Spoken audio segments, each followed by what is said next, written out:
KO. What is up, everybody? We are back for another episode of Triple KO, and the summer has been hot, and all the new fighting game news have been hotter. We are here with Mr. Matt McMuscles and Mr. Maximilian, and yeah, there is so much fighting game stuff. Like me and Max, we were at the Riot HQ playing some Project L. Like undisclosed video game.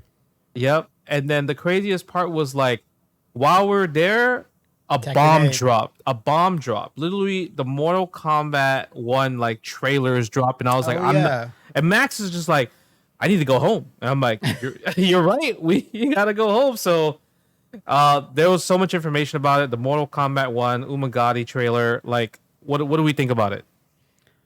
I wasn't expecting again so soon. Like it feels like last time we did the podcast, we were talking about the Lin Kuei trailer, and Ed Boon wasn't kidding around where he's like, it's gonna be like relentless. Yeah, it's gonna be a lot because they have to cram in a lot between the game releasing. So but just to speak on that note, we're probably getting one in a week.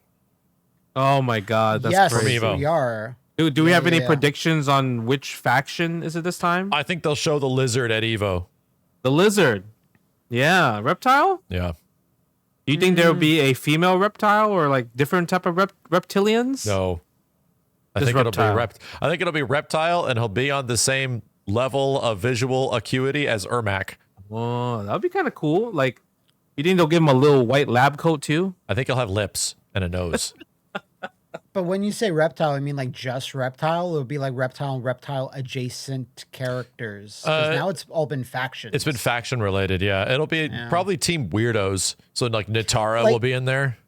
How about like Team Outworld, like actual like grungy Outworld guys? We haven't seen that yet. Yeah, we haven't seen the that Umgadi yet. trailer is like the Indenians or whatever, which consists of who? It's Lee May and Tanya. someone who everyone thought, who is this? And then like after a second, it's like, oh my god, this is Tanya. Yeah. What a radical new design! But I think she looks awesome. Yeah, Tanya, Lee May, and Baraka were the three big ones. You know, I love Baraka so much in this trailer because like my whole experience of Baraka is like, oh, he's a jobber. He's just this random like Power Ranger putty villain like throughout the history of Mortal Kombat. But then he's actually like a hero to his people in this trailer. And I'm like, man, they gave him a good story and everything. Like he really wants to be one of his people. So I thought that was like really freaking cool. Yeah, they changed the Tarkatan thing into like a sickness. Yeah. That Which I think is is cool. plaguing people, including Melina. Because no one wants to be a Tarkatan. No. Like, I don't want a job Horrible for the rest sickness. of my life. Yeah. I got the loser disease. But yeah, it did seem like a little bit more noble. Like, I want to lead my people because like we job so much versus like old Baraka, which was kind of like, I'm just angry, I guess. I just, I'm an asshole. I don't know. I don't know what Baraka's motivations were because you never get to play him very long in the story modes. It's true. Yeah, it's just overall, it's just like even like the moveset of Baraka completely changed. It's like really more slice and dice, more action packed for that one. It looks more fun. Yeah, it definitely looks more fun. Doesn't look like the like this thing again. None of that regular like, but it's more fluid movements, right? And I'm more curious about the storyline because like they're showing a lot of the story mode, kind of like little bits and pieces of it. So it really feels like the story mode might be super interesting this time around. I mean, but that's expected. Like it is expected. NRS story mode is going to be good. Of course, it is. Yeah. As far as I know, you guys are very well versed in the 3D Mortal Kombat. You guys know everything about them. How do you feel about Lee May in this trailer? I don't know who Lee May is. Personally, I don't know. I feel like they gave a lot of screen time to Tanya and all her crazy bullshit, and Baraka and all this slicey dicey bullshit, and they really didn't give much to Lee May. I saw like a couple of like astral projection animals or something like that during her moves and some fireworks. I want to talk about that a bit later because that was really interesting. Yeah, she does like two of her special moves from the 3D MK games. Exactly. But because she's sharing so much screen time with like Tanya especially, it's like, there's a little bit more focus on Tanya. I feel like I didn't really understand what the heck Lee May's gameplay what makes her unique. Tanya has this like stick thing, and it does multiple stick things and does all this wild and stuff. The Baraka slices the holy shit out of you, more so than ever before. And I just don't feel like Li Mei punches people and kicks people and has a tiger to throw you into their mouth. Except for the tiger, Max, you just described what Li Mei is. Oh no, I was thinking there was something weird with her. Her thing is, I don't like Shang Tsung and Quan Chi, and I want to punch them. Yeah, like that's it. Like she doesn't have her own weapon. She just punched and kicked. That's literally what she did. Like she had a interesting-ish default design in the Mortal Kombat Deadly Alliance, but here and now she's played by Kelly Hu. And I was like, no, this is a real character now, to me at least. I was thinking she was going to like, she gives me very much like Kim Woo vibes in general. That's what I was saying. So I was thinking like maybe this character is going to build like, an elemental like dragon or an animal or something that you can use to in your moves like more. But then we only saw that during like throws, and all throws on all characters are really flashy. So I'm really want to see her breakdown, and for them to give us like, give us an actual breakdown of what she does, what makes her unique, because we're starting to see crazy stuff on other characters, like Johnny Cage is an absolute Wilden character. We start to see other, really cool things and unique diversity here. And I just didn't pick up on any of that really like in her normal combat. But I definitely got it in Baraka's and Tanya for sure. And I forgot that Li Mei was in MKX. She was in the story mode. Very briefly. Yeah, she runs into the special forces and she's just like, shit sucks. Yeah, you should stop. There's like a moment in where Li Mei and I think Kira show up at some point in the story, and it's like they're super brief. That. Yeah, they're very brief. But it might have been Li Mei and not Kira. That was just MKX is a wild time because like there's that stuff we just mentioned. And then if you go over to that comic book that DC put out, like all the 3D MK jobbers, they're all over the place, but they all get their asses turned out. Like every single one gets their head exploded or their heart ripped out. It's like in the page that they're introduced. It was amazing. Speaking of all these characters, right? Like they obviously shown maybe is it new cameos? I would say they got classic Sub-Zero that was in there when Li Mei was fighting, and in this one where Tanya was playing, there was like a story mode. I don't know who this is, but there was like this female looking scorpion type of character. Chameleon. People are thinking that's Chameleon. Is that her? That's Chameleon? People are thinking it is for sure. Because I think it was in Armageddon where Chameleon kind of gets that design where they're just like this translucent character that's just wearing a little bit of clothing. Yeah. But like the classic 2D Chameleon just is a ninja palette swap, both male and female, and the colors of their ninja outfits just randomly change. Yeah. But in Armageddon, they kind of made like a solid design for them. That's the closest you see them for like a half second. Yeah, literally they were just talking for 1 second, and I'm like, oh, maybe she'll come out as a cameo in the fight, and no, she never showed up yet in a cameo, so we don't know if that's just like a tease or just literally she's just part of the story and that's it. You got to make way for Darius. That is true, right? I love that silence that happened there. In the trailer, he literally is like, "Stop the music! Darius is here!" And then he like drop kicks somebody and leaves. Yeah, that's it. I bet you Kenny must have marked out. He must have screamed. I don't even know why. I just have this feeling he did. It's bizarre that he looks exactly like he does in the PS2 game, where it's just like, whoa, he's got that costume on still. And you know what Darius's special thing that he does in the 3D games? He likes to punch and kick. Yeah, pretty much. I remember that. Like he doesn't have a thing. So he has no special stuff? He does like punches and like he does like a kicking move. I think his fatality, he rearranges your body parts into a weird like he does like and then like your head's on your foot and your foot's on your head. Yeah. So many 3D era characters. You notice the ones that they brought back were the ones that had shit. Bo Raicho, Bo Raicho, Kenshi, and God, there's one more. Who came back in MK11 that was from the 3D games? I don't know. But the only ones that they can really make a thing into that had stuff and they're running out. Yeah. Because Darius is here, Yeah. And then I think the crazy part is obviously NRS is gonna keep bringing like new stuff, show off new crazy stuff. But I think the next one, the Combat Pack trailer, that one, I mean, was a lot of new characters from, obviously very famous IPs that a lot people of new love. characters, none of them original Mortal Kombat characters. None of them. But like the fact that, we have Homelander from The Boys, Omni-Man from Invincible, and Peacemaker. I'm so excited because I'm a John Cena fan.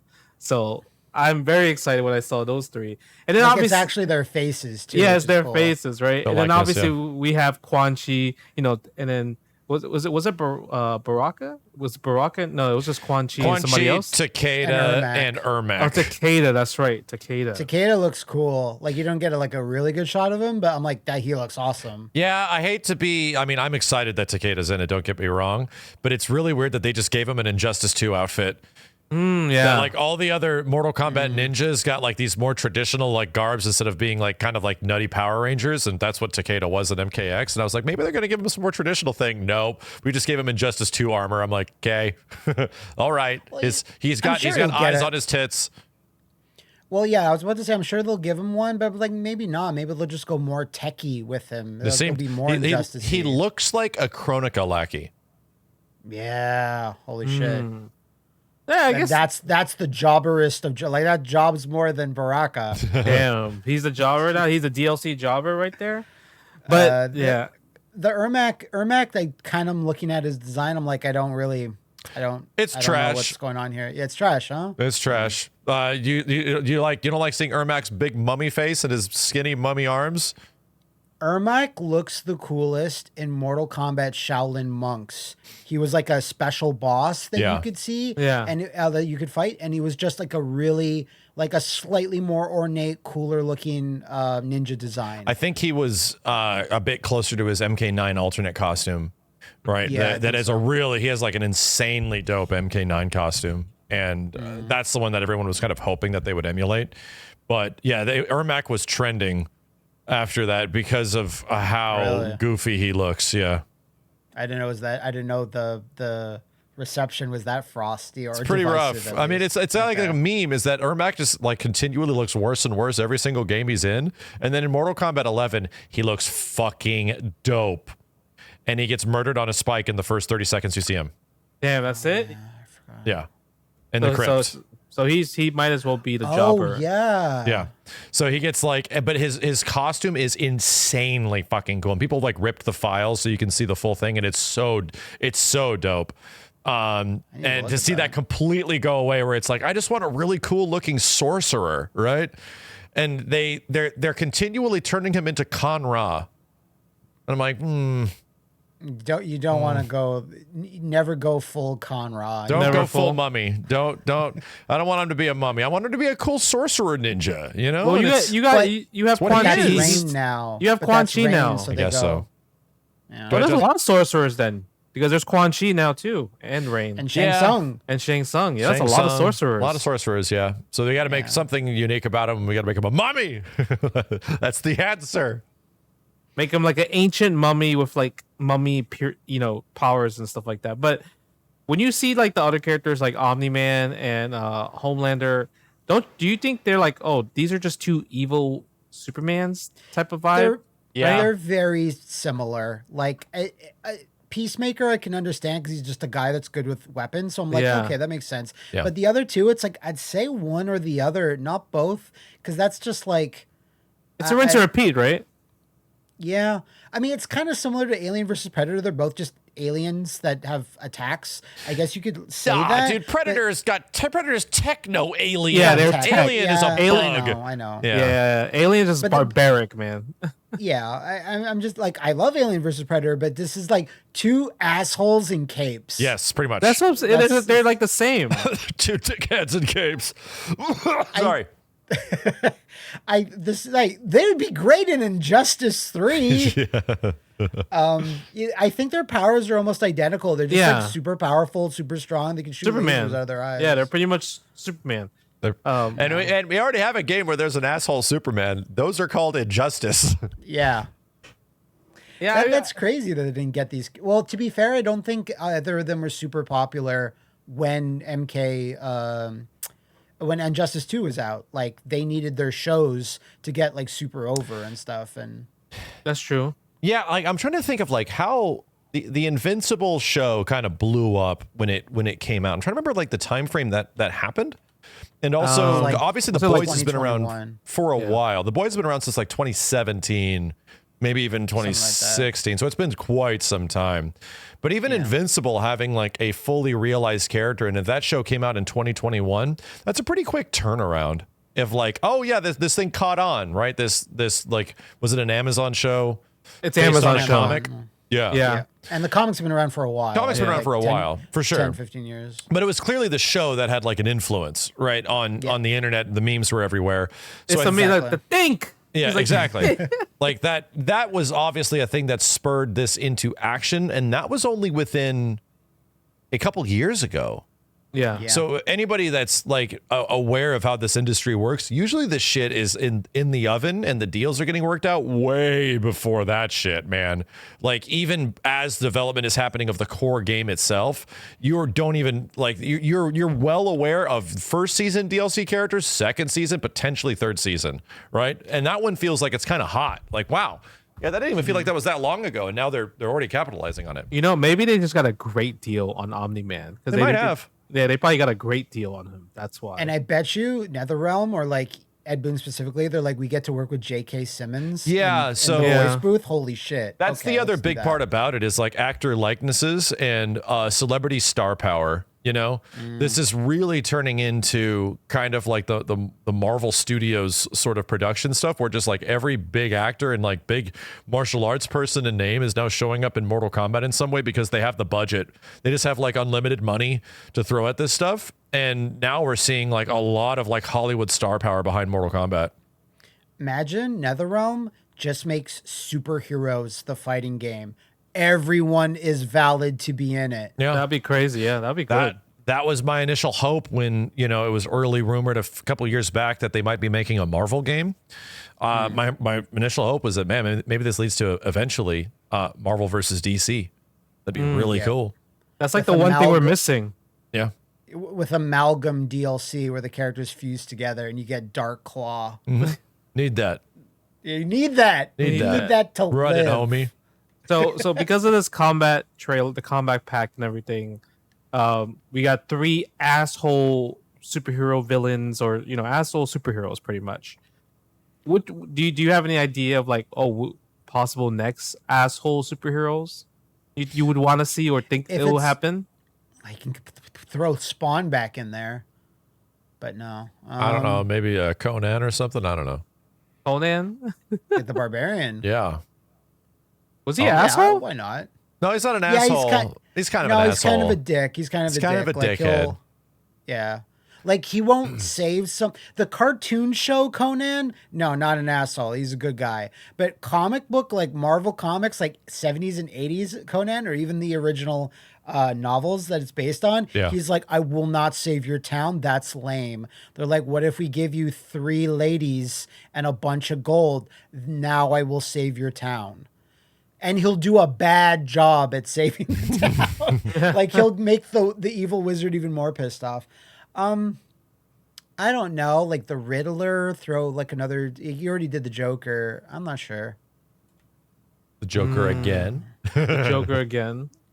I don't know. I mean, I think it's probably gonna be something where it's like these are gonna be popular characters because the 3 characters. I mean, they have like their new series, their new shows coming out. Like Peacemaker just finished like his HBO thing and everything. So it has to be characters that are like more of recent and more talked about. Right. If I was to, I know like Omni-Man is there for the memes and stuff, but if I was actually to pick someone from Invincible, have you guys watched all of Invincible or no? I've not. I watched the first season.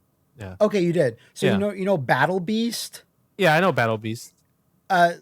Max, it's just a lion man that's stronger than anybody. Yeah. Like no one can beat him, and I think he's voiced by Worf from Star Trek Next Generation. Okay. So he beats the shit out of everybody. I think he's stronger technically than Omni-Man. I'm not sure on the power levels there, but I was like, oh, that guy's so cool. He's just a lion man with weapons, and he's like, no one can beat Battle Beast. It's so it's just like, a cartoon version of like Leo from Capcom. Yeah, pretty much. But yeah, I'm not too sure about like I can never actually pick what NetherRealm is going to do for like I think Spawn was kind of like Spawn's coming eventually. You always just know it's an eventuality. But like never thought Ninja Turtles would be an Injustice. Didn't think Hellboy would be. So they keep you on your toes. Those are some pretty big calls. I am curious if because I don't think in this, at least, I mean, this is like, a perspective of somebody that grew up in the 80s, but I don't think any of the DLC characters so far elicit the Spawn, Terminator, Rambo, like kind of reaction of those characters being in Mortal Kombat 11. Mortal Kombat 11 had some really great guest characters like Joker and stuff like that, All of those felt pretty high quality guest characters. Like, man, these are some good calls. I don't know if I get that out of these guys, but I think, just because I'm not the target audience, they probably are.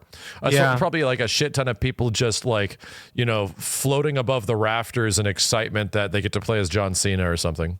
It is. We love nostalgia and we are old. So we feel like these other characters like the Joker and everyone, they have like lots of history. Right. Yeah. So, and then these characters are more like they've been around, but if you are not like reading comics or anything, you're probably going to only know them from TV and all the talks in social media, or if you watch the movie of Suicide Squad, sure, and everything like that. But so yeah, I think these are more just for like the new generation. It seems that way. You, when Spawn comes out, most people would be like, who is that? Yeah, for sure. I think like, so too. Most mainstream audiences, like of a certain age bracket, like I don't. I feel like if you're over 30, you know what Spawn is. Yeah, okay, generally for sure. 30. Yeah, I think over 30 for sure. But it's just like that Spawn movie. Yeah, but one day when my grandkids are born, maybe they'll see that movie. Yeah, but maybe that'll be out in theaters. But we're at the age where it's like. Obviously, we're getting older and we want new young gamers getting into the video game space, taking over and everything. They're probably not going to know who a lot of these older characters are, like Spawn.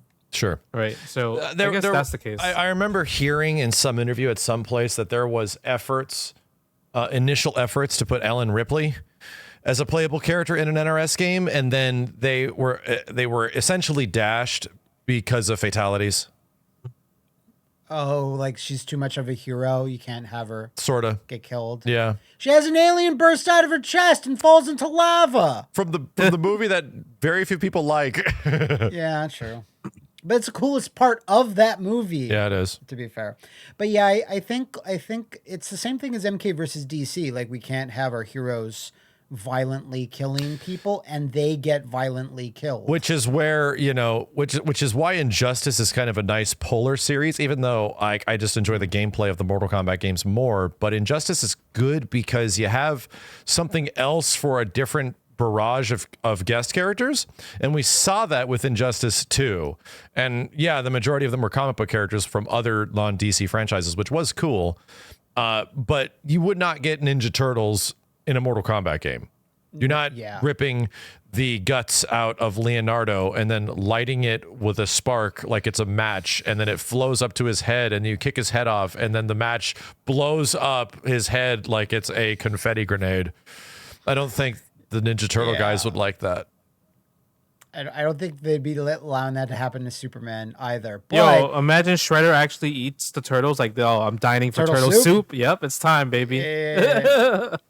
Brings it over to like a stove, is like cooking it up, and then the camera zooms in slow motion. Oh my god! The turtle's crying for help, like, oh no! Justin, you actually said something there. If Shredder was to randomly appear, like a really badass Shredder, I would love that. That would be sick as fuck. The new Teenage Mutant Ninja Turtles movie is coming out, so I don't think Shredder's in that movie. I think like the main villain's like Baxter or like some type of fly. Yeah. So maybe Rocksteady and Bebop could be. Rocksteady is being played by John Cena, so it all comes full circle back I love to John, it. huh? That's why I have to watch the back movie. to Cena. That's why I have to watch the movie, man. Might as well just add Roman Reigns in there, tribal chief. Why not? But, speaking of the story mode and everything, during Comic-Con, they had a panel. They also talked about they want to flip things really crazy, switch it up, high gear, start off with a big bang. Literally they want people to play these characters like it's their first time playing them. So that's why they did a lot of switching roles, and everyone's very different now. I think one of the comments he said, Raiden is the common man. You see him farming and he's much younger. So it seems like they want new players to play this game, and not have to worry about the history of Mortal Kombat characters, since it's such a, it's been a franchise since the 90s. So the question is, are they going to Modern Warfare it? Is MK1, is the sequel to MK1 going to be MK2? I feel like it might. It has to be. Might have to start over. We're just starting over. Yeah. That's you know what they do though, how to actually make that different, because Mortal Kombat is just called Mortal Kombat 1, Mortal Kombat 9, it's also called Mortal Kombat, but at least this has the number 1. It's in Roman numerals. TWO. Ooh. Whoa. Or TO. Mortal Kombat 2. That's the huge brain marketing we're looking for. Because 1993 Mortal Kombat 2 is two Roman, Roman two eyes, numerals too. Yeah. So if you just have the actual numerical 2, so you're good. You're good. You're good. I think that would work. All I'm saying is that are they approaching it are they Call of Dutying it, where enough time has passed? Here's another Modern Warfare. Wait, it's the same as the old, yes, but a new one. And it's so what's the sequel to Modern Warfare 2 again? It's all right. What's the next one? 3. It's okay. I think they're doing that. I feel like that's what they're gonna do. I think so. So that means we have to wait till 3 until we get run mechanic back. That's what you're telling me? Maybe. Yeah, maybe we gotta wait for Mortal Kombat 3 to get crazy fast gameplay shit. God damn it. And new alities, because I did want to mention this specifically. And when asked if will babalities return, Ed Boon said, over the years, babalities, friendships, animalities, all these kinds of things. With me personally, I like to cover the ones we haven't done recently. So there's a little bit of a spoiler in there. There's certainly a chance we're going to bring them back for sure. Animalities? He says babalities, friendships, animalities, and I think he's implying that we're going to be bringing one of these back. What haven't they done? MK11, friendships were back. I believe babalities were back in MK9. What's the one that hasn't been back for a long time? Because I saw those lion projections that Lee May has, they're very colorful. And that just reminds me, if they were going to bring one of them back, Animalities would be a sick one. Yeah, because Animalities, in terms of how they are portrayed, are big glowy animals, right? Big glowy animals that kill you or an aardvark or some weird shit. In MK3, in Ultimate MK3, fuck it. And they just made little bad sprites. Yeah. Like monkeys. It was remember you get murdered by an elephant, but for some reason it's a baby elephant and it screams at you and screams your skin off. Wait a minute, why was the elephant so tiny? What the fuck?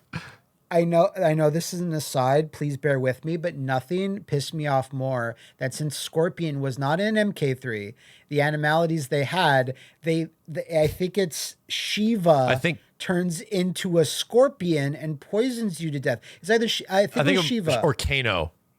Or something like that. I remember Kano having a weird animality where it's that doesn't belong on Kano or some I'll look it up. But when they brought those characters back for UMK3, they're like, we can't have a fucking Scorpion again for Scorpion, even though Scorpion should turn into a scorpion. So he turns into a monkey, a penguin that lays an egg. A penguin? No way, a penguin. Scorpion is a penguin. It lays an explosive egg between the opponent's legs. And Kano, I'm sorry, I was close to it being a scorpion. It's a giant tarantula. But wait a minute. Who turns? Yes, and you were right, Matt. Shiva turns into a big scorpion. So What? Yeah. I can't with this. I can't with animalities in MK3. Stryker turns into a Tyrannosaurus Rex. Wow. Yeah, that's the animal I think of when I think of Stryker. Like a human fighter Stryker. Whereas my favorite one is Noob Saibot, and he turns into an anteater. That was it. And he like anteater. And he goes, "Hoo," and he like sucks the opponent up like the anteater sucks up like ants. He sucks the opponent up. And he goes, "Suck." Animality. Noob Saibot wins. I'm like, oh dear. That's when you know they were running out of ideas quick. Yes. Yeah, because it's like, what should Shiva turn into? The Shokan or a race of half-human dragons. She should turn into a dragon. No! You can't do that, because Liu Kang turns into a dragon. So, like, they screwed themselves over for years because of that. She couldn't be like a two-headed dragon, or she couldn't be a hydra. What is reptile? Yeah, that's good. Hey, I have, What's okay, so reptile now you turn guys don't know. What does reptile turn into? Monkey. Justin, guess. Monkey. It has to be a frog. A frog? Okay. Yeah. Matt was close. It's a chimpanzee. And I remember this one. He turns into a Chimpanzee. chimp. And I think the opponent goes, ah! And runs away. And the chimp runs him around. And it's them like chasing each other. Yeah. It's amazing. So nobody turns into like a salamander or a lizard. A salamander? Shang Tsung turns into a snake, but that's it. Okay. That's fine for Shang Tsung. I can see Shang Tsung snake. Yeah. Melina turned into a skunk. A skunk? Did she like she's stinky? Did she just like fart on you and that's it? You just die from farts? Apparently releases stinky fumes that suffocate the opponent. Okay. Is what this is described as. So. This is why animalities need to come back. Yeah, we need to modernize animalities. Okay. Right. But anyway, there is a, besides animalities, we have Mortal Kombat Legends, the cage match full trailer that was released. And this trailer's insane. It looks really crazy, like really crazy. Like he's fighting against devils and stuff. Right? City of Angels devils and everything. They showed enough of this where it's like, this isn't Mortal Kombat stuff. It's like earlier than that. It's like Quan Chi just kind of doing things. His bodyguard ladies are in there. And it's not like somehow they're shoehorning Johnny Cage earlier, because this takes place in the late 80s. Mm-hmm. Johnny's like this young Miami Vice Don Johnson guy. And I was like, wow, this is, again, good. I never liked in Scorpion's Revenge, I just wanted a scorpion tail. I didn't want a scorpion tail and then he somehow gets shoehorned into the tournament and the storyline gets all messy. Yeah. Like just saying, here's a slice of life of that character. I think that's a way to do this Legends sub-series, you know? Yeah, I like this. I think it would be cool if they did it for like every like kind of character. Like there'll be like a Liu Kang version or a Raiden version. I think that'll be pretty fun to watch for Mortal Kombat Legends. Yeah, the last one was the one that was all about Sub-Zero and Kenshi together, and it took place way in the future, and that was the best one. Like in my opinion, that was the best animated Mortal Kombat movie so far. So I hope that trend continues here. I think as long as they make Johnny Cage like a smart asshole, then we're good. Oh right, we're good. It's not hard to do that. yeah. It's like his whole defining trait. Yep. And then we have this one that you have put it, Harada lists Tekken X Street Fighter as challenge he's yet to overcome. Game reportedly still 30% finish. What is this? I thought stop talking about it. I thought we talked about this. I thought we were like Tekken 7 was Tekken X Street Fighter. Akuma was in it, and then that's it. To be frank, Street Fighter Tekken Cross Street Fighter has been 30% finished for almost 10 years now. So this is his update. I think this was asked of him at Comic-Con. They're like, do you have an update on that? He's like, it is my greatest shame. It is still at 30% finished. But he's still not saying, like, it's can't... Yeah. Because, I mean, you got to think from, like, a Japanese business decision side, you can't, like, admit that, right? You can't, like, admit that, like, we failed you. Like, or just, we should just say it's done. Like, sorry, it's not coming out. There's been multiple Tekken games. We made Akuma a real thing. He should just say it. But, like, here's an example. Capcom, how's Deep Down doing? It's coming along. It's coming along. It's coming along. Don't ever acknowledge that it's dead as shit. Yeah, exactly. But I just find this funny that it just gets brought up like every year, like once a year, and Harada's just like, "Yep, still, it's we worked on it for a while." He's like it's on the shelf, dust is collecting and everything like that. Everyone's on Tekken 8. It's a computer progress bar, and it's always stuck at 30%. I don't resume download. For anybody that's listening, do not hold your breath. Dude, do not. You have a new Tekken game and Soul Calibur's dead, so you do not hold your breath. And then the next one we have is just a fun one.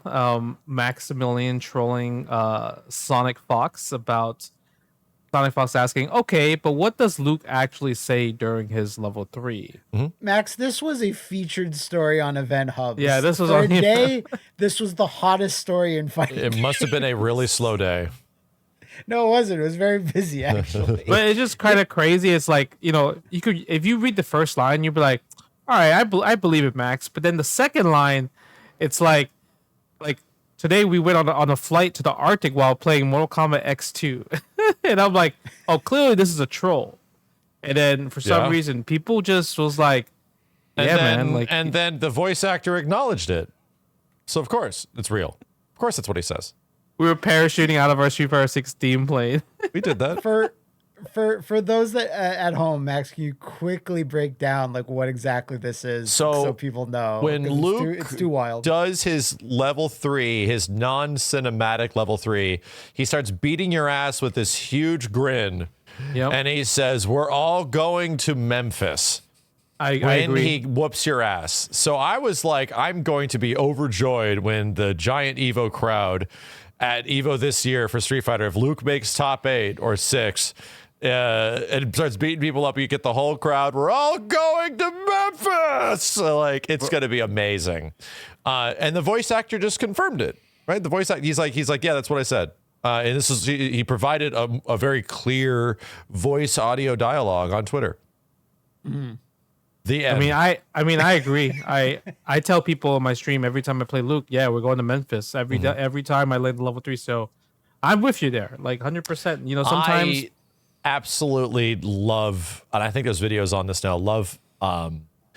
I forget what the term of this is, where it's like you interpret something as saying something, even though that's not what it is, but it sounds like it. Like there's a word for that. And fighting games have had that forever, where it's just like, what the hell is this character saying? Ice cream, like Iceman, ice cream. Like Cyclops uppercuts you and he goes, Jesus Christ! It's like, what did he say? So I just absolutely love just what you hear. Like, and regardless of what they say, it's like a Michael Jackson song. Sometimes you just don't know what the hell he's saying, so you put in your own lyrics. I think it's the same thing for like fighting game characters. I think that's funny. My favorite one is Hyper Fighting Ryu when he throws a Hadouken. To me, it sounds like some bullshit, some bullshit. Shit. That's what it sounds like. They emphasize it hard. Rising Tackle is Rising Taco. Rising Taco. Yeah. Of course, the voice actor for Luke is like in on this shit. Yeah. And he's very savvy on this. He's managed to make Luke an even more admirable character than he is by default, He has. And SonicFox just fell for this. He's like, "What? Really? Yeah. Okay." And I told him yes. Wait, what? I told him yes. Yeah. Okay. And he replies with, "Thank you. Thank you for confirming." Thank you.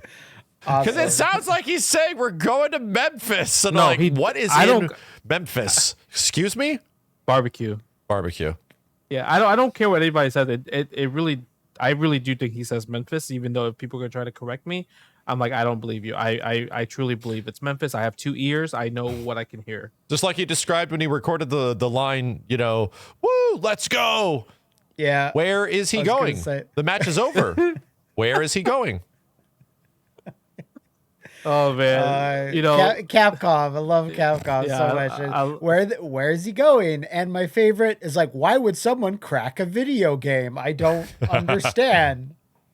And speaking of Capcom, just going to places, they're always going to go get the bag, and we see that they are releasing some Metaverse Fighter avatars outfit for Facebook, Messenger, Instagram, and VR. And oh my god, I don't know what to think about these looks. These looks are very. I can tell you what to think about them. They're Hang bad. on a second. I haven't logged into Facebook since like 2016. Hang on a second. You know, Can you still use it? Like you could use them now. You have to buy these are them. fucking terrible. You have to buy them, or is it free? I think I don't know. Actually, I better not. Yeah, I don't know because I've also not logged. I log into Facebook to speak to my sister when she. Yeah, that's Facebook is for family updates. Like, oh look, check out Harper. She's like doing this, doing that. Now that's it. So here's the thing. None of this is Capcom's fault in the sense that they probably tried within the restrictions that they're given to make these characters look the best they could. But because the metaverse is what it is, this is what characters look like.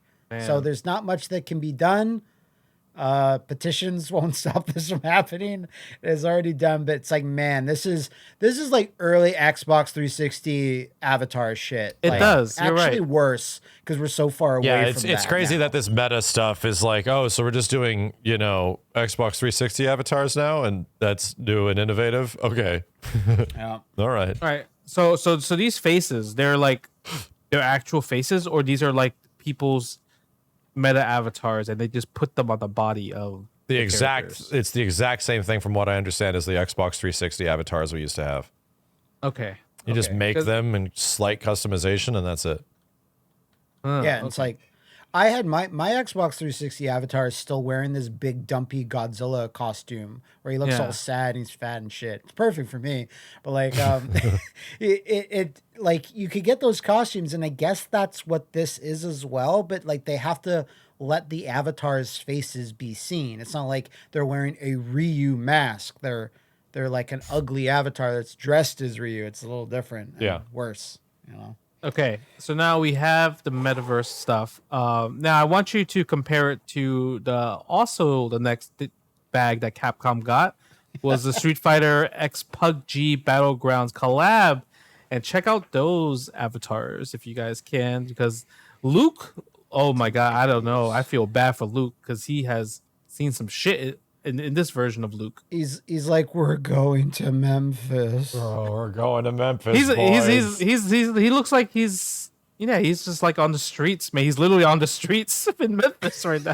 I can't like try to survive. I mean, I get it. Like Street Fighter's been doing a lot of cross promotional stuff for quite some time, but this shit is that one's bad. That one's really bad. This one's bad. And they did the stockings with Cammy again. It wasn't just a Fortnite thing. They even do the Cammy pose, the Street Fighter 6 pose, where she like kind of arcs back and everything like that in the end. Yeah. But they're so scrawny. That's like my problem. Is like there's no definition within them that makes them stand out. It looks like it's like you were like people, like regular people went to like a Halloween store. They're like, you know what? I want to dress up as my favorite Street Fighter character this Halloween. Yeah. It definitely looks like Spirit Halloween versions of Street Fighter characters. Or like someone's doing their erotic animations for their first time. And this is what they come up with. There you go. There's that too. Oof.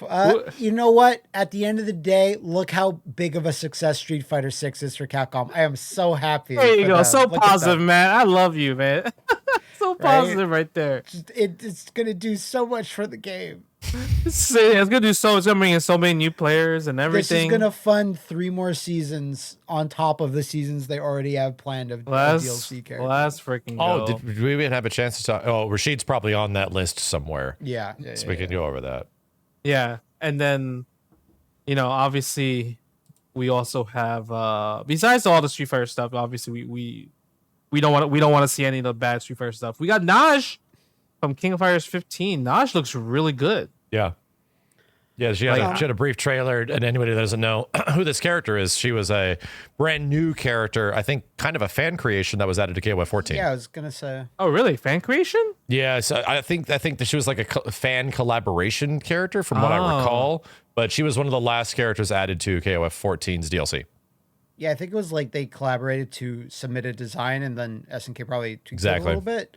I'm going to be honest, this trailer just kind of was like, yeah, it's fine. It's like every other KOF trailer, man. Like they we've been watching these for years now, you know, because they really spread out the reveal of info. It's like it's been since the beginning of like 2021.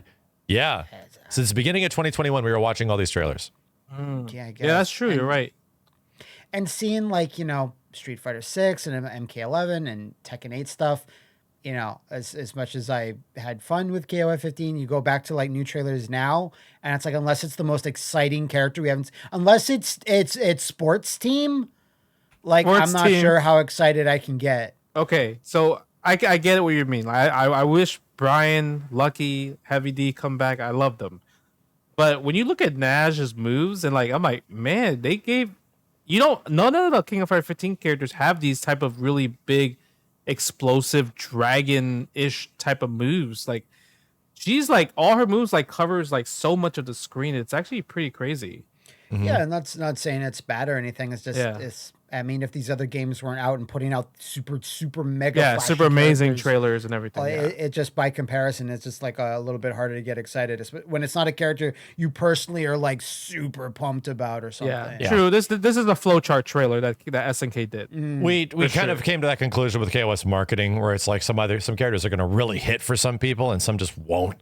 So it's going to appeal to like a niche audience, and then all of a sudden Halmaru, it's like, oh shit, you know, here's Darley, it's oh shit, you know. And I think what makes it really hard is that, like, obviously Evo's coming up next week. She's playable at Evo, but you know what other stuff are playable at Evo? So much stuff. Everything. All of the things. Like, literally, like, if you go to Evo, you can play Tekken 8, Mortal Kombat 1, Project L, and I'm like, and then you have King of Fighters SNK booth, Najd. You can play Najd. I'm like, I don't think nobody's gonna really play Najd, because it's like, unless you're saying like, oh, we got Garo 2 playable, like that booth might be empty for most of the time throughout the whole entire show. Like, I will be at Evo. Justin will be at Evo. If like, I'm expecting a Garo thing, something, right? But if it got playable, oh man. Oh yeah, that'd be good, because that'd be like first reveal of gameplay stuff, or around first 100%. Reveal. So it's like, hey, here's what the game even looks like. You could try it. It's like, whoa. Like a 2-character demo. That's it. That's it. We don't need the whole game. Yeah. Like, I don't care if it sucks. Like I'll play it, you know, at that point. That's the fun thing about early. That's like honestly one of the fun things about being at an E3 style event in some way, is that you get these moments where you just saw this game for the first time, like moments ago. Walk into the hall, there it is. You get to play it. No time to dwell. You just get to experience it. Like, that's really fun. Look in the top right corner of your camera, Max. Look up at that sign. That's been exactly 2 weeks since we've mentioned KI 2013. It says it right up there.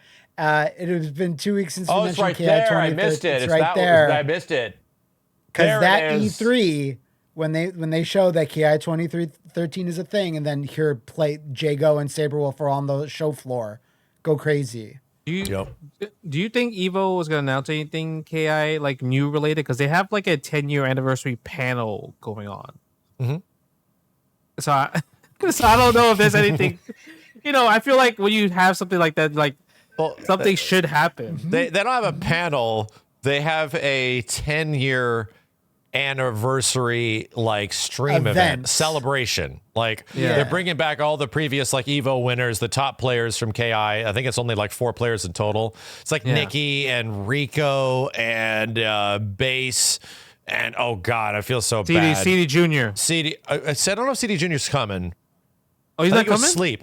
I think it might be Sleep that's competing, but it's like several really good players are going to be showing off KI for like its 10th year like celebration, because you know obviously people at Evo and everyone with the brain loves KI, so that's it's just like, you know, here let's just have a celebration in some way. To me, it's a miracle, and it was a 500 gift sub bet that I already lost. Because I was saying there's no way you're getting anything Killer Instinct at Evo, bro, because it's a Sony event. It's like saying, hey, let's have a Smash Brothers tournament on the main stage in some way. Now, to be fair, listen, Max, you messed up, because I messed up. I messed up. You forgot that Rick runs Evo. I didn't forget. I also remembered this is a Sony event. So, it's happening. It shouldn't be happening, but it is happening. So Rick is more powerful than Sony. I've confirmed. Yeah, but is he more powerful than copyright law or whatever? I don't know if he's more powerful. He loves than KI. What just happened in the courts, but he loves KI. Courts. If you look at Column Breaker, he always makes sure that KI gets like so much stream time, he does. no matter what.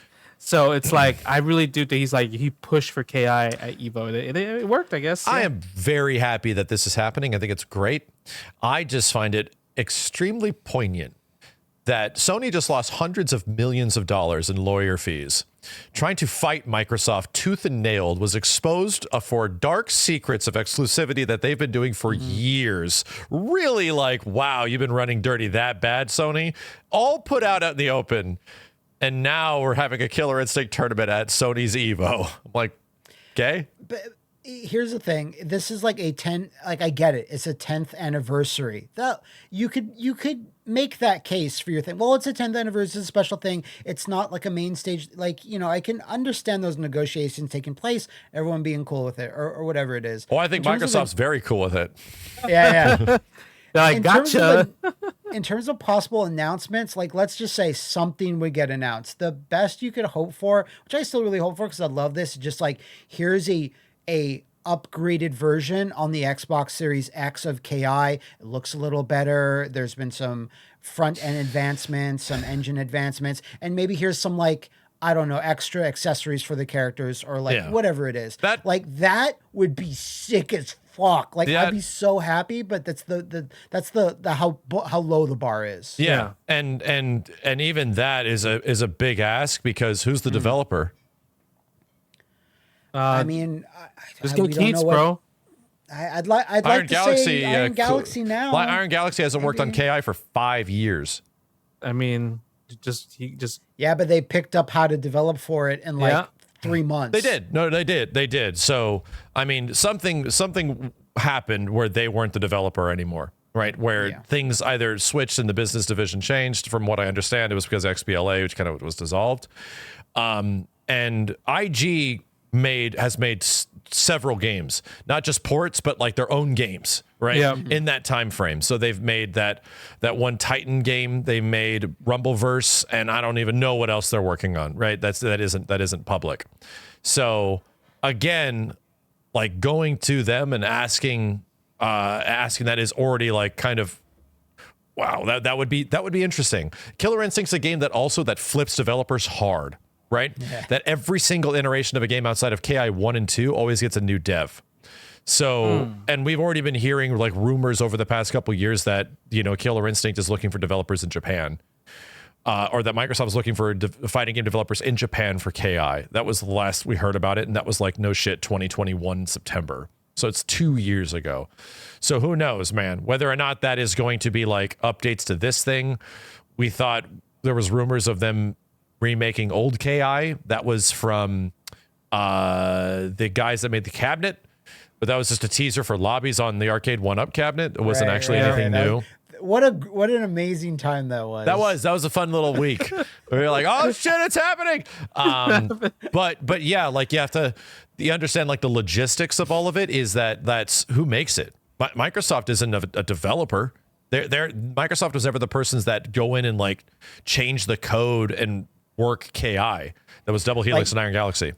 Microsoft Studios are a bunch of producers. Yes, they're publishers. That's it. Yeah. So, and they're publishers in QA. That's the big thing. And they're back end guys.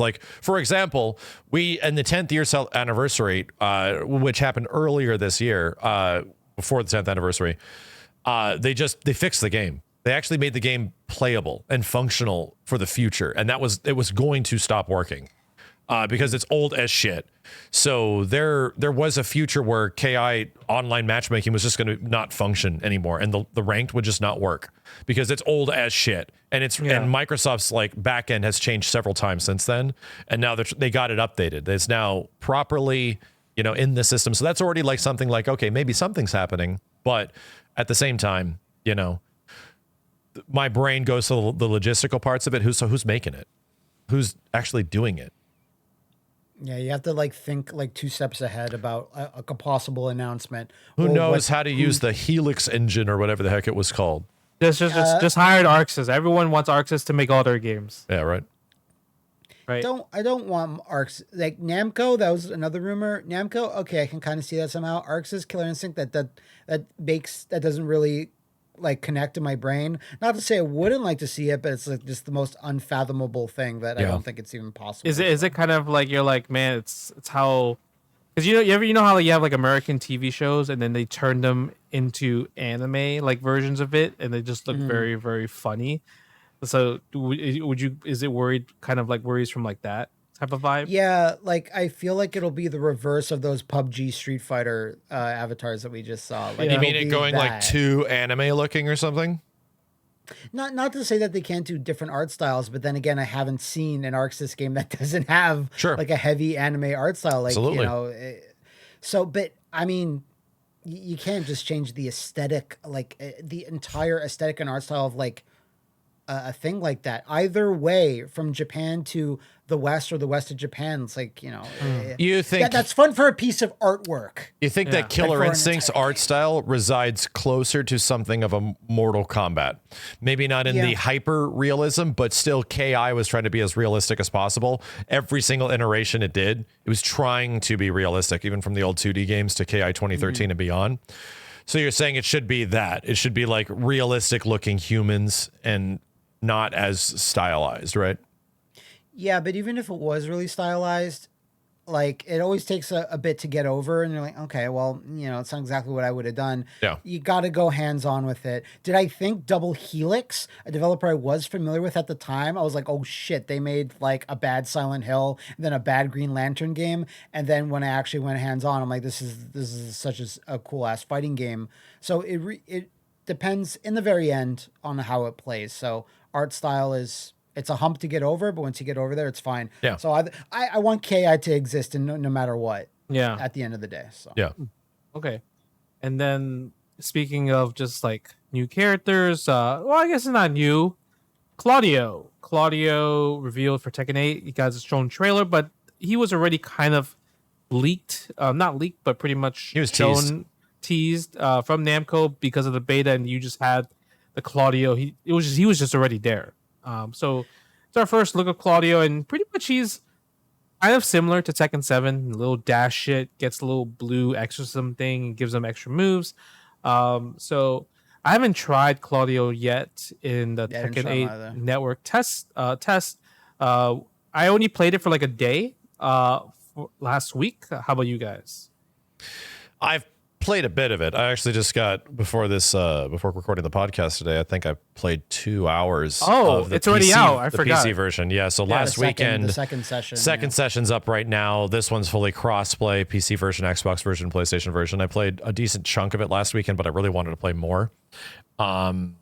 It's very fun, right? Tekken 8's a fun ass game. Yeah, and I just wanted to do nothing but play more at the end of that previous session. But I wanted to see what the PC version is like. Just to summarize, you know, Claudio's also busted as holy shit in this version. He has like TODs and shit. He's super. There's a lot of gameplay stuff that is super hairy right now in the version of the game, which is, you know, Harada's like, don't worry, this is a network test. We're gonna fix it. It's the heat shit, huh? It's not even just the heat shit. It's like some strings and things are just bonkers. Like what things on top of things, right? However, I played the PlayStation beta and it pretty much feels like Tekken 7 netcode, but a little bit better. So I gave the netcode overall a rating of like a 6 because you feel the input delay. You definitely do. It kicks in pretty hard when you see the input delay frames get to 3. And sometimes I'm like, dude, this is not 3 frames of input delay. Like, no, there's way more in here. So I was curious about the PC version because anybody plays the PlayStation version of T7 compared to the PC version is just infinitely more responsive. Like, nice. Then compared to the console version, the PC version always feels better. So I was like, all right, I'm going to see what the Tekken 8 PC version feels like. And I'm happy to say, feels better. It does feel better. The problem is I can't get any matches. The matchmaking is just super effed up right now. So crossplay doesn't really work then. Crossplay is functioning, but like I just can't get any games. Like I get one match every 5 to 6 minutes, and that person might just be in training mode. And they're like, nah, and they just don't fight. So and I have no choice of that. So I've only played so much, but I've gotten like I do not get people in the US. I think it's like forcing us to play people that are far away. And yeah, I've had some funky connections, some like stuttering and like it feels like shader stuttering on the PC version. And if you just fire up T7 for the first time and you jump online, it's going to run like butt because the shaders are compiling or something weird is happening. So that reflects on the opposite end. So it's like a weird stuttery mess. And then matches later, it'll be okay. It'll actually even itself out. So unfortunately, you know, this game does have rollback in some way, but it's not utilizing rollback in the way that every other fighting game does, which is to really minimize the effects of input delay. When you get people that are far away, there's a ton of input delay. And on the console version, you feel it even more. So is it still playable like Tekken 7? Sure. You know, it's a little bit better than Tekken 7 netcode. And I feel like a few years ago, I would have given it maybe like a 7, maybe a little bit higher, because most of my matches did function pretty well. But fighting games have changed a lot over the past few years, you know, in terms of what online standards are. Yeah. And it's weird to have a fighting game with a bunch of input delay, like a lot. So it's funny that that's still a thing that's happening, even though, like I said, a lot of my matches still do feel good, like relatively good. It's just you got to get used to it. Yeah, I need to try it this weekend just because like when I played on last Sunday, all my matches that I looked at the MS and everything, they were always under 30. So I guess like that's in any situation I should have no input delay. Yeah, I got super lucky with all my matches. There was a few times where it's like the game just like will just freeze for like a few seconds and then they'll have to catch up with each other. Yeah. But overall, I was like, for a network test, I was like, okay, I'm impressed by it because like of all the things that we always is like, yeah, it's like they just never had a good opportunity or they were never able to succeed with Tekken netcode. And to give credit to Tekken 7's netcode, you know, years into that game, they did change it and they did make some big adjustments and it got a lot better. Like Tekken 7 was just a game that I did not want to play because of the online when it first came out. Yeah. And coming back to it years later, I'm like, oh, this runs a lot better than I remember. It's not ideal, but this is definitely something that's playable. I'm not getting many people. I'm getting only people close to me because if you get people far away, it falls the hell apart. Yeah. But, you know, at least it still functions. And since there was enough people online playing Tekken on PC, the chances of you getting a few people that are close to you are pretty high. Okay, yeah. I mean, it's cool, I think. Like, overall, there's even combo trial modes, which was really cool if you want to learn a character real fast. So yeah. Game's incredibly fun. Yeah, but I would get mad when I get a challenge and then it's like, I'll say yes and they'll say no. I'm like, yep. Well, back to the drawing board. But you asked me to play. The thing popped up, said, "Do you want to play this person?" I go, "Yes," and then they say no. Yeah. I'm like, but is that person looking? Is the game just matching up anybody who's just available? So it kind of just matches you, and then each person has to click yes. Okay. And then once each person clicks yes, it goes. If somebody says no, it just times out. Yeah, because I started it up. I played it on the PlayStation on the first beta, and right now I have an Xbox version of it. So I was trying that out now. And the PlayStation version, I had like one match where I was like, ugh, this is like slow motion almost. So I don't know where that person was from. And the Xbox version, 0 takers. No one's saying yes, or it's not connecting well. Yeah. Like I've been saying yes to everything and just to try it out. No one's saying yes. So I don't know what the deal is with there. And crossplay said it was on. I enabled that on. I'm impressed with. I don't remember if I did the tutorials for Tekken 7. Was this in Tekken 7 where I did the tutorials just in case on this? And it has that cool timer window where there's like a little circle that goes down to say like hit your opponent at this moment. Oh yeah. Was that in Tekken 7? I think that's Tekken 7, like somewhat assistant stuff that lets you like learn like where to punish and think. I think so. Because I had never seen it before. Because I think when Tekken 7 dropped, I was just like, I'll play Tekken. And I don't think I did the tutorial stuff. But because there's heat of the heat system, I was like, well, let me do the tutorials. I will say we've talked about Tekken 8, like, you know, over the past few months. You guys went to that Namco event, played it a bit, and while we've been talking about it, and I've been watching videos of it and being like, okay, that heat system seems cool. When I was actually playing it, it is fun. But then after a couple matches, I was like, okay, This feels like Tekken in like kind of almost the bad way, where I'm like, I kind of was thinking or / hoping there'd be something to feel a bit more different than Something what new. I initially thought. Now So, that could be supplemented by whatever modes that they're going to have. Maybe they'll have some crazy story mode, whatever it is. Sure. But the core moment-to-moment gameplay, I was like, this is still really fun. The game looks awesome, but I was kind of thinking it would feel more like Street Fighter 6, where it'd be like, oh, look, all this is new. You can do all this shit. Oh my God. It's not that. So still. just like for comparative, like I completely agree with you. The only other Tekken that really threw so many things into the game to make it like try to feel different was probably Tekken Tag 2. And you really got to wrap your head around all that shit, right? In this game, there's more like new things added per character, per mechanic than any Tekken ever. And here's what's crazy. It still feels like Tekken.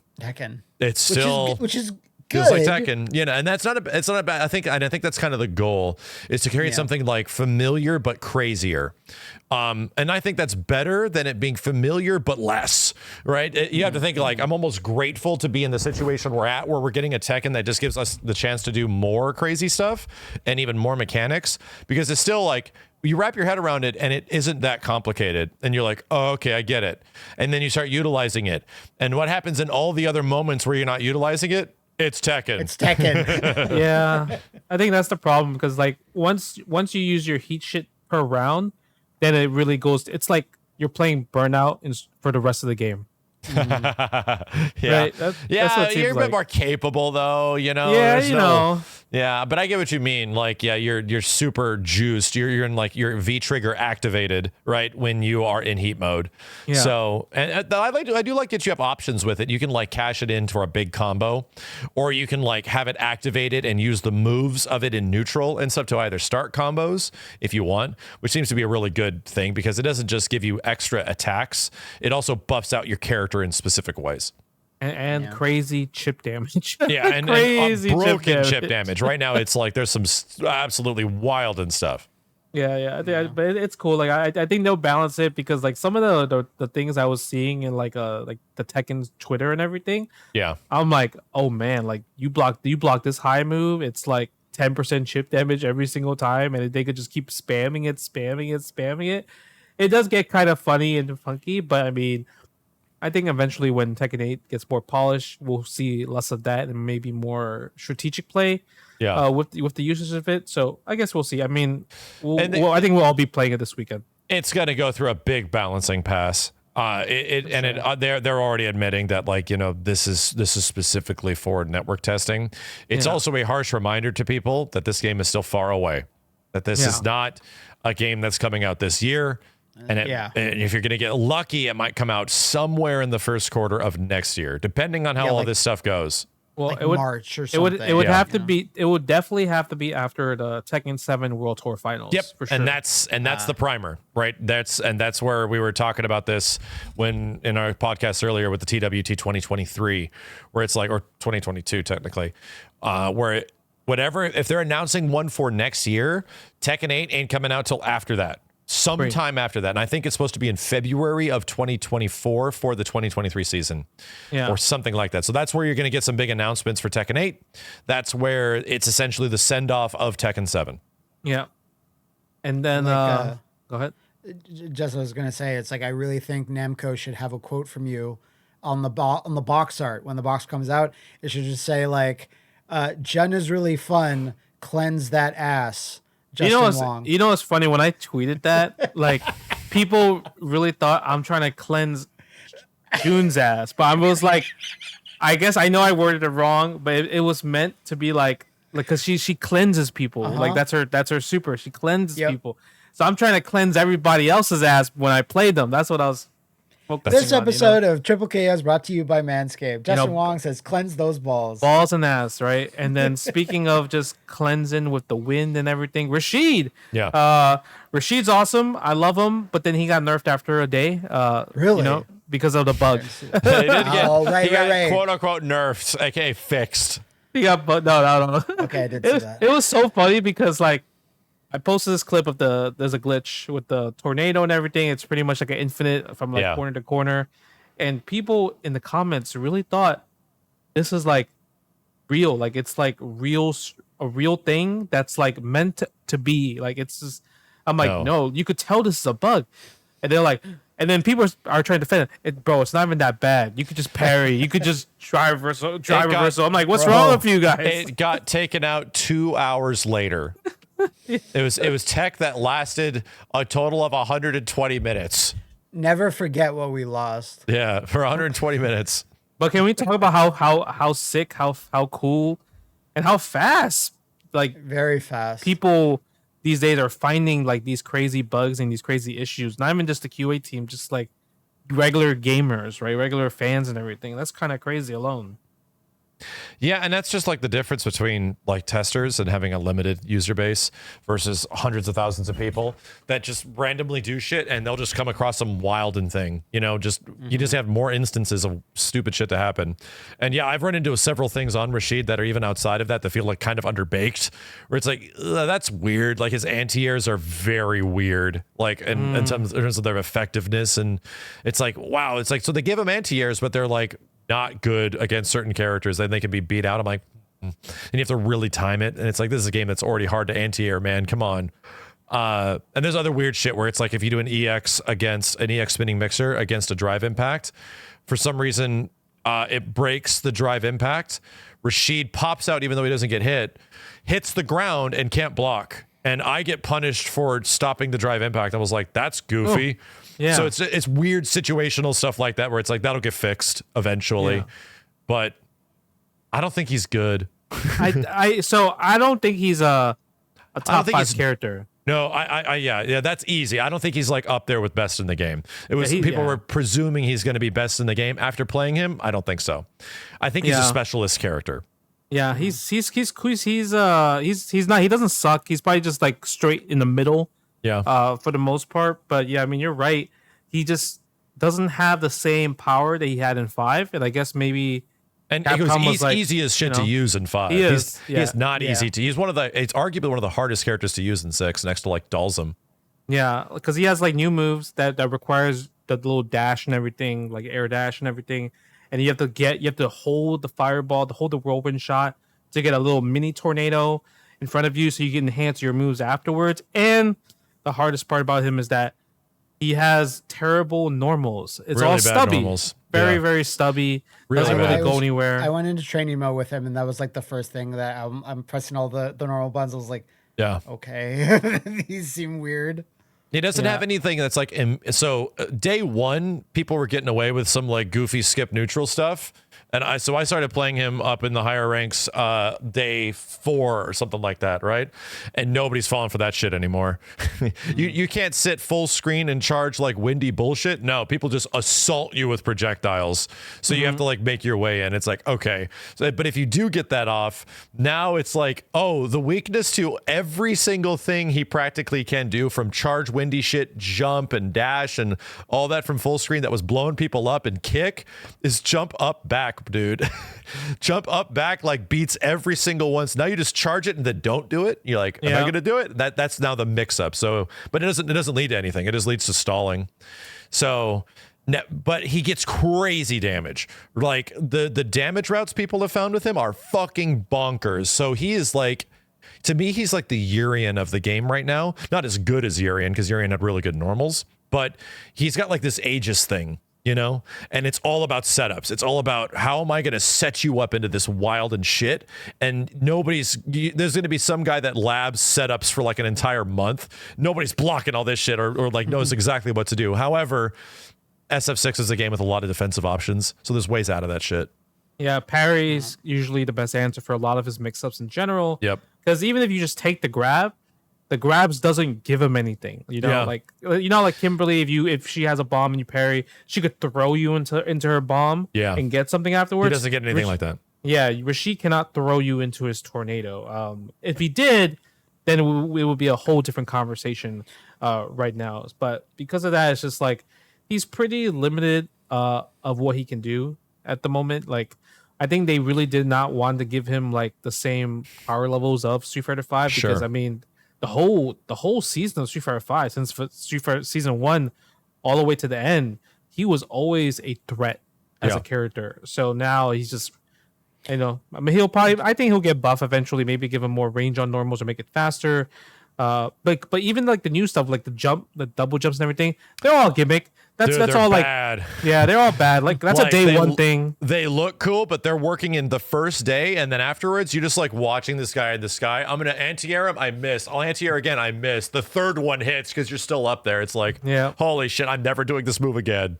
Yeah, so he's just cool. Do you guys think they possibly under-designed him a little bit to make sure that DLC, like we'll have to wait until the second DLC character. Yeah. They kind of made sure it's like, let's not make the DLC characters like too good or overpowering. Maybe, I don't know. It's too early to say. It's too early to say because even in Street Fighter V early on, like one of the first DLC characters was Alex trash. And he was bad. Like he is a BAD bad. And even Jury was kind of bad for a while. The only good DLC character kind of right out the bat in 5 was Urian. And I think he got buffed over time to make him even better. Yeah, he got buffed because in season 1, people were saying that he was bad at first. But eventually, they found out like months later that he's actually good. He's actually good, yeah. But it just took a while. Chop, you know? Yeah, charge chop. Just throw it out. But I feel like, I'm pretty much like I was trying to get to master with him, and I'm like, I'm done. This like unreliable anti-air shit was making me mental, dude.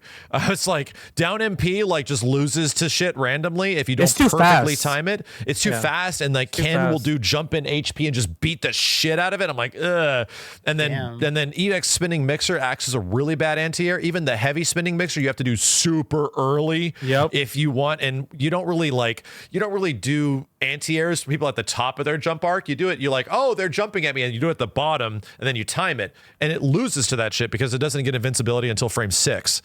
So it's like, jeez. That's weird because it's a character design with 3 different angles on their anti-air. You'd think they're all bad. Like all of his anti-airs have hilarious inconsistency. The only way to be consistent is a really specific sweet spot, and it's hard to hit a sweet spot in Street Fighter because you have all this other shit you're looking out for. So that's the thing that like I was like, I'm done. I love the combos. Well, when I land shit with Rashid, I'm having a great time. When I get fucked up, I feel like I'm stuck, and I'm like, get off me, man. Since Rashid is a streamer, maybe these are like little mistakes he's making, like leaving the mic off. He has the wrong transitions. Like, you know, he's new to this game. Give him a minute. He'll get his. I hope so. Because the one thing that ticks me off the most, like besides everything you said, Max, was I hate his dash.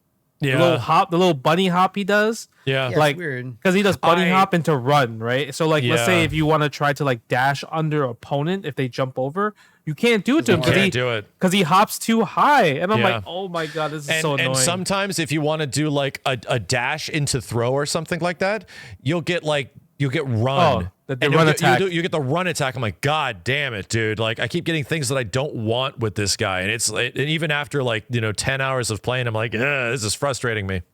All right, so pretty much we have decided that Rashid will not be a factor at Evo I don't think so. Next week.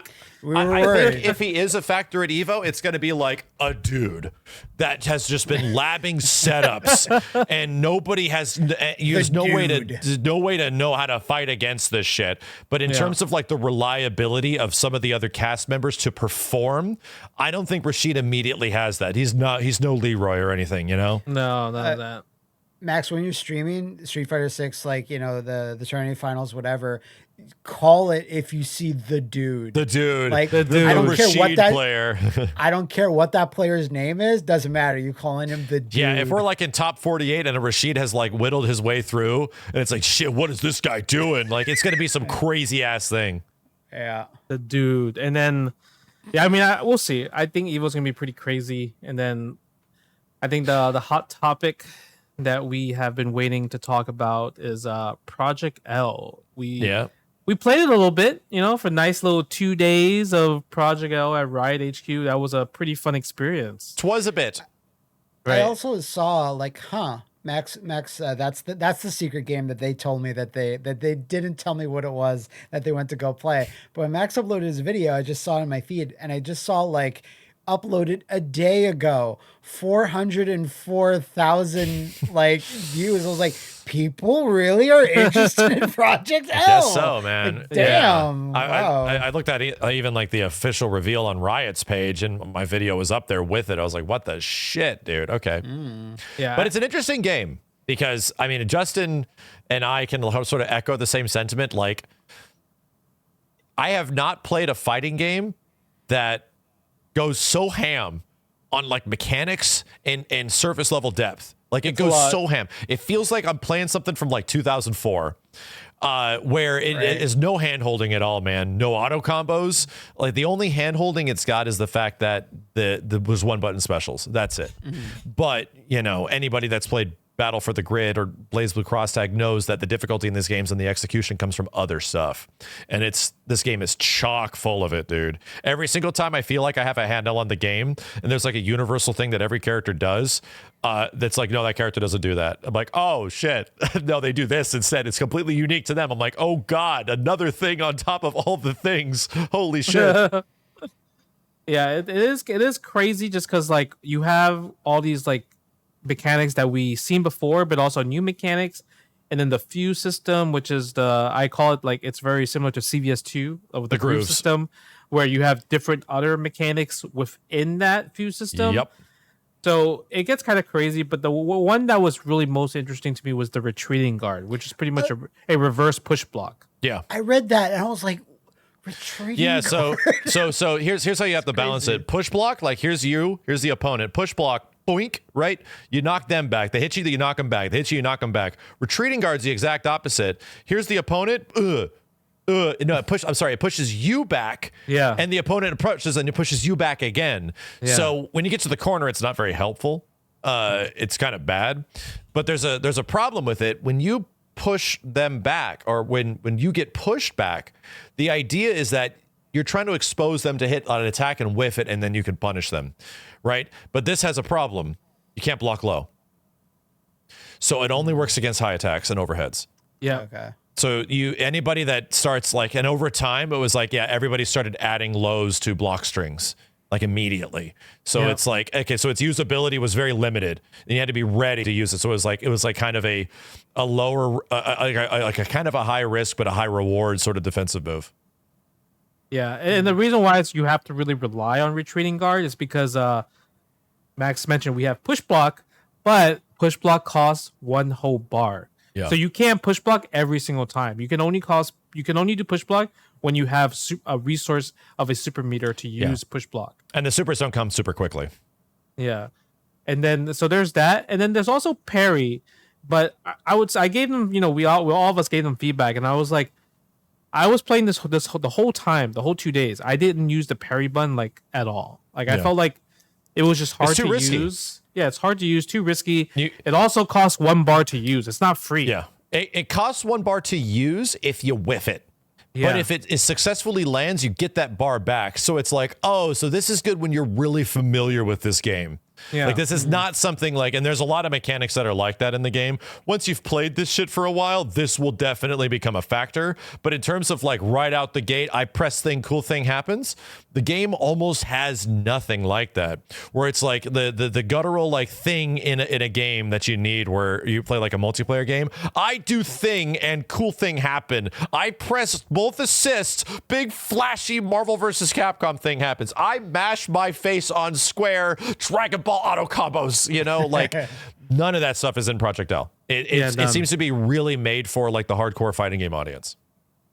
Yeah, I think that's it's interesting because like how like a lot of modern games now, I mean like Street Fighter 6, they have auto combos, the dynamic mode, even modern mode you can have auto combos. Yeah. Tekken 8 has their own modern mode as well too. Special mode, I think? Yeah, like a special mode, and you have like these 5 moves. I fought somebody, I'm like, this is kind of annoying because they chose the best moves of the character, they just spam it, right? And then Grand Blue, they have it as well too with that. So, but this one, Project L, is like, nah, you got 1 move special moves, like 1 button special moves. That's what you get, yeah. And that's all you get. There's no auto combos. You got to figure out the combos yourself.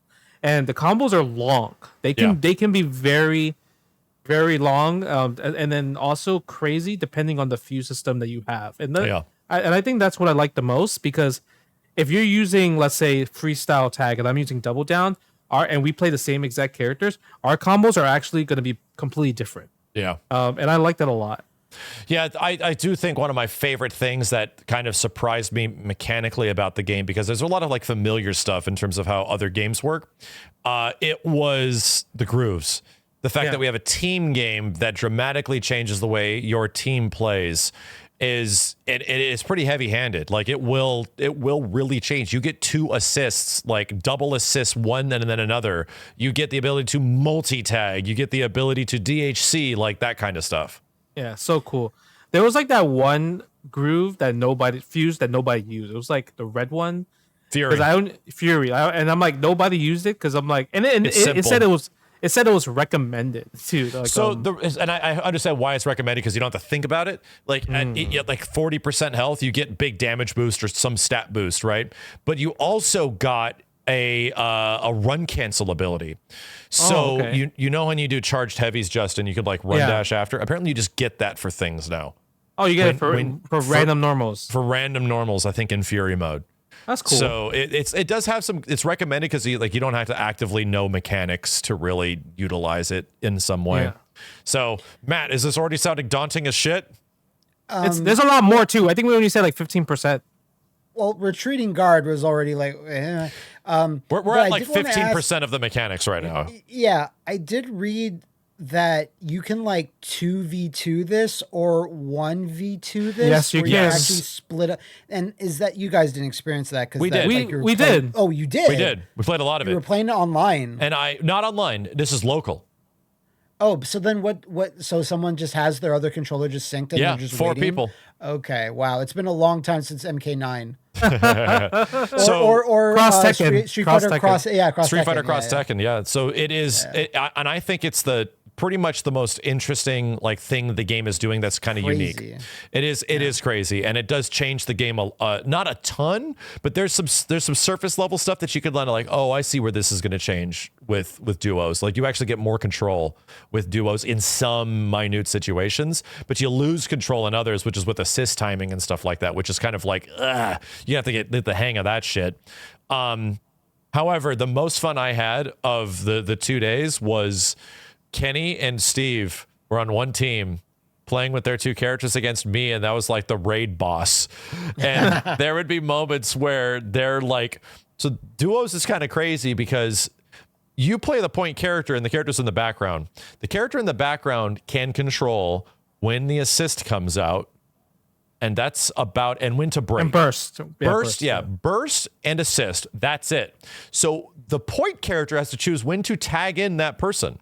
And when an assist comes out in this game, you can just tag again and they stay in, right? So there has to be some communication to bring me in. Break this bitch. Like, so that ended up happening where, after a couple of times of them communicating with each other, break, and I just block. And they're like, fool, you're too loud.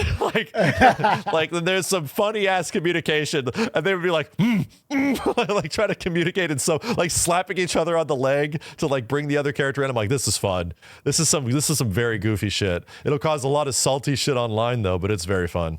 It is interesting because you mentioned how like there's like what's the benefit of playing 2v1? Yeah. And the only one that they had was you had to use double down fuse or freestyle quick tag. Yeah. Where pretty much the double down, when you DHC, like you can have another character be in there and then go crazy while the other character is doing their super. So that's like the benefit, because if you're doing that in a 1v1 situation, then the person doing the super has no control of how to control that super. Yeah. So there's some interesting dynamic that happens in duo because of that. And it's like that, I think that's the depth that's like, ooh, that's interesting. I think that's actually kind of cool. That'll make duos that might make up for the fact that timing your assists is infinitely more difficult when you're playing a duo match. Yeah, and then the crazy part is while the Riot devs are talking about, like, every day they have a new build of like new mechanics, new things that they're testing. So that's really cool. They're really experimenting a lot. Like even at this point. Yeah, even at this point. Okay. But what's really cool is that they ask for a lot of feedback. What do you think we should add in? What do you think you don't like?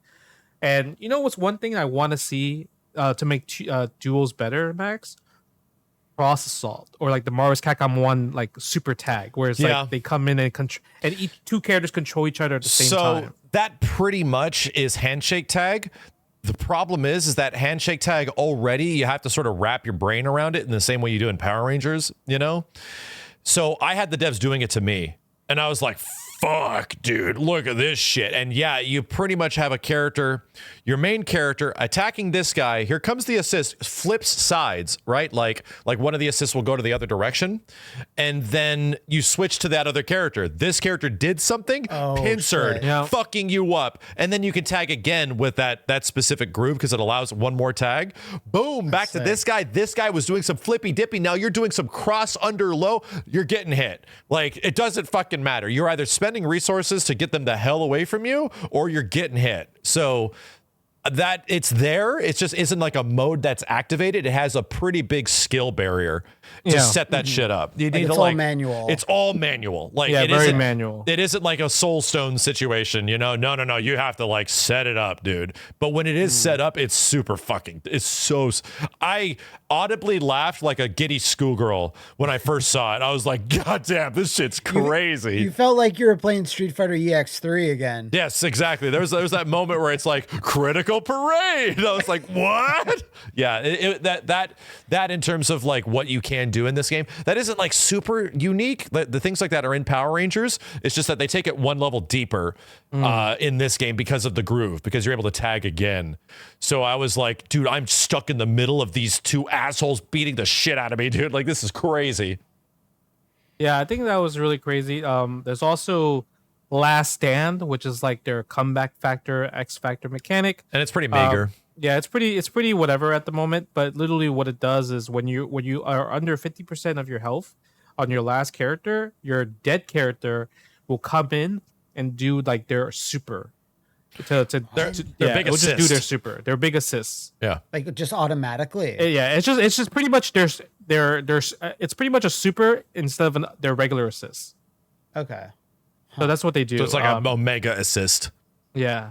Still odd though. It does a lot of damage too. So that's like, and it comes back every 10 seconds. So you could just keep doing it every 10 seconds. Okay. I thought it was just the one time. I was like, that's kind of useless. That's their quote unquote comeback mechanic, and you still get access to burst, even if they're dead. Okay.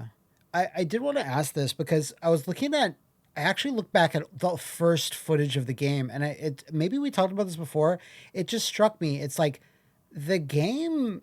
Okay, the animation and the weight of the characters looks all really good and stuff. When I went back to the first footage, maybe I missed this, but it's like they completely changed art style. So they showed that. Yeah, they showed that. So they showed it to us. They're like, look, this is where we're at when we first showed it, and this is where we're at now.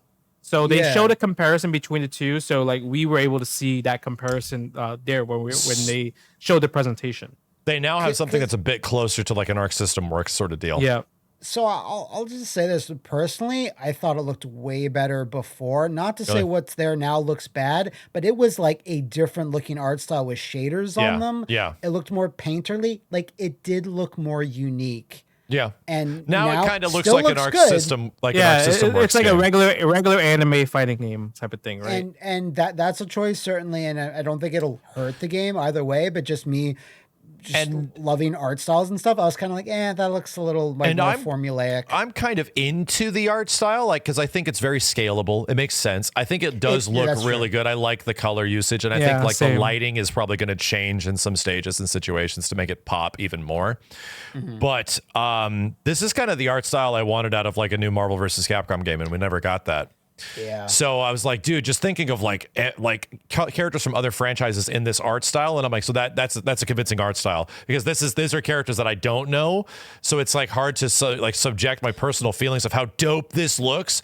But Echo looks super dope, right? Like he's probably one of the most polished characters in the game, and I'm just thinking if this was in like the art style of like an MVC, I'd be super happy. Yeah, I think that'd be exactly what I would want. No, yeah, this is like an observation I had. And then I think what also was really cool about like the whole experience was like the devs are really freaking good at the game. Like, you know how like they're really freaking good. I was getting my ass beat by Sean, Unconquerable, and Clockwork. So that was a really fun experience. Yeah, it's a game where you're not going to... I feel like in my first day, I was still even wrapping my head around the control scheme, you know, of just like where the buttons even are and how to do... Because I just historically don't like one-button specials. Like, they take me a long time to learn, which should be the opposite, but, you know, old brain. But on day 2, I came back like sort of refreshed, and I was like, oh, and I really like was picking up the game. It was really starting to feel really good. So I do like it a lot, but it's early. There's a couple things that happen. There's a couple things in the gameplay that are like weirdly balanced, and defense is not in a great state right now. There's a lot of timeouts that happen in general, where it's like defense is weirdly like undertuned in some ways, but you also don't do enough damage. It's weird. Like there's still things to figure out, and even at the state that the game is in right now, they're still figuring out core mechanics. Right? Yeah. Because correct me if I'm wrong, this did start out as 1v1, and then they made like a big change, and they're like, no, it's going to be 2v2. Yeah. In 2019, it was still a 1v1 game. That makes sense. That checks out then, right? Like yeah. It's still because all those other League of Legends spin-off games that they've commissioned for other developers to do, like the makers of Battle Chasers, Night War, like they made like a League of Legends RPG that came out like a year ago, and then there's another brawling side scroller game that just came out like a few months ago as well, and those were all announced after this was announced, and they're all like out now. They're all out now, but I mean, this obviously there's a lot more going into all these mechanics and stuff because you're retreating guards. There's 6 versus 1 matches. It's pretty crazy already. Who splits the pot on that? If a duo fights a single guy, who wins that? Who wins? Did they? Yeah, I don't know. Halfies? Like I'm not sure how tournaments are going to be, if they're going to allow like 1v2s or 2v1s or make it 2v2, but I think it would be pretty fun if it's like anyone goes. Like if you want to have a 2v1 situation, go for it. Like I think that would be pretty cool. That'd be cool, yeah. Yeah, so it's interesting. Like it's an interesting game that's a lot of fun. I think it's way more interesting than it being like a 1v1 game. Like a kind of a slow... If it looked like the game was going to be very Grand Blue Fantasy Versus like in those early states, but since this game, you know, has changed, we got Grand Blue Fantasy Versus. So it's like that game already sort of fulfills that role. And we got DNF Duel, which is another game that fulfills that role, you know, as the 1v1 kind of crazy one-button fighting games, right? Or one-button special fighting games. So I'm really glad it's 2v2. And I see them going in no places but in like positive directions, adding more characters from this point forward, because it is going to be a lot of fun. It's just that some stuff needs to be touched up. And almost everybody talked about like defensive mechanics. You know, like defensively, there's a lot of high risk, high reward defensive stuff, but no low risk, low reward in the form of a push block, right? And I don't think people really want like a Dragon Ball Fighters situation where the thing in DBFZ that's easily the most egregious is just having to hold all this shit. And you know, it's risky to get people off of you in that game. So there's also no universal get off me tools in the game. There's no like DP, Matt. So there's no like immediate like, I can just press like down special, get the fuck off me, right? Stop all this crazy shit. You have to hold this shit. They have the only thing they have is like this get off attack, but you have to be knocked down on the floor to do it. Yeah. So it's like a wake up kick like from Virtual Fighter where it's like completely invincible. But if you just do a jump, the wake up attack doesn't do anything. You just lose. So it pretty much acts like the MK11 get up attack. Where, you know, you do the horizontal one or the vertical one. It acts like the horizontal one. So you can like jump and beat it. You can like neutral jump it. They added like a ton of mechanics. They invite you two guys, which of these mechanics are good? Which should we keep? What should we tweak and stuff? And so they're really still at that stage. No, nowhere close to alpha. Yeah. They want to make sure they have a lot of feedback to see what's fun and what's not fun. And that's where the realization is hitting you. I don't think this game's getting a beta earliest until like next year. Like summer next year, I think is when the first beta might show up.